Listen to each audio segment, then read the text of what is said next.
আসসালামু আলাইকুম বন্ধুরা, সবাই কেমন আছেন? আজ আমি রান্না করেছি পাঙাশ মাছ। আজ এতটা মজা হবে তা আমি ভাবতেই পারিনি। অবশ্যই আপনারা এটা রান্না করে খেয়ে দেখবেন যে কতটা মজা হয়েছে আর কিভাবে রান্না করেছি। চলেন বন্ধুরা, সেটা আপনাদের সাথে শেয়ার করি। চলেন তাহলে। সর্বপ্রথম আমি এই মশলাগুলো কিন্তু ভেজে নিয়েছি। ভাজাটা আজ দেখালাম না। পেঁয়াজ আর কাঁচামরিচও ভেজে নিয়েছি। আজ ভিন্নভাবেই রান্না করব। কাঁচামরিচটা দিয়ে, লাল মরিচটা দিলাম না। আর এতে জিরে, গরম মশলা, তেজপাতা আর হচ্ছে গিয়ে রসুন আর আদা, এটাও আমি ভেজে নিয়েছি। তারপর আমি টমেটোগুলোও ভেজে নিয়েছি। এবার এটা আমি একসঙ্গে ব্লেন্ড করে নেব। অল্প একটু পানি দেব, দিয়ে আমি ব্লেন্ডটা করে নেব। ব্লেন্ডারটা করা হয়ে গেছে। সরিষার তেলটা কিন্তু আমি ভালো করে গরম করে নিয়েছি, গরম করে ঠান্ডা করে নিয়েছি। এবার আমি এর ভিতর মাছগুলো দিয়ে দেব। হাতে মেখে নেব মাছগুলো খুব সুন্দর করে। এবার আমি মশলাটা দিয়ে দেব, যেটা ব্লেন্ড করছিলাম। এই যে এটা বেটে রাখছি।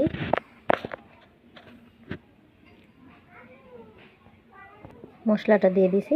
এবার আমি পরিমাণ মতো হলুদটা আর পরিমাণ মতো লবণটাও দিয়ে দেব।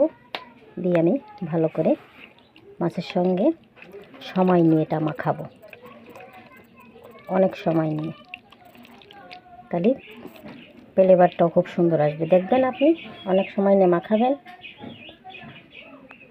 হ্যাঁ, আমি মাখিয়ে নিয়েছি, তাই না? মাখানো কমপ্লিট।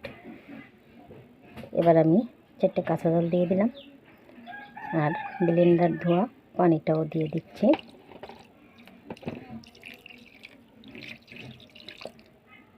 ব্যাস, আর লাগবে না মনে হয় পানি। ঠিক এইভাবে আমি আধ ঘন্টা থেকে 1 ঘন্টা রেস্টে রেখে দেবো। কি বলবো আপুরা ভাইয়েরা, স্মেলটা যে এত সুন্দর আসতেছে, মনে হচ্ছে যে এখনই মনে হয় খাওয়া যাবে, এমন সুন্দর একটা স্মেল আসতেছে। পুরো 1 ঘন্টা পর আমি তরকারিটা চুলোয় দিয়ে দিলাম। দিয়ে চুলোটা একটু প্রথম মিডিয়াম আঁচে দেবো, পরে একটু লোতে দেবো। হ্যাঁ, এখন আমি মিডিয়াম আঁচে রেখে দেবো। কি বলবো বন্ধুরা, এত সুন্দর স্মেল আসতেছে যে আপনাদের যদি আমি শোকাতে পারতাম তা বিশ্বাস করতে পারতেন।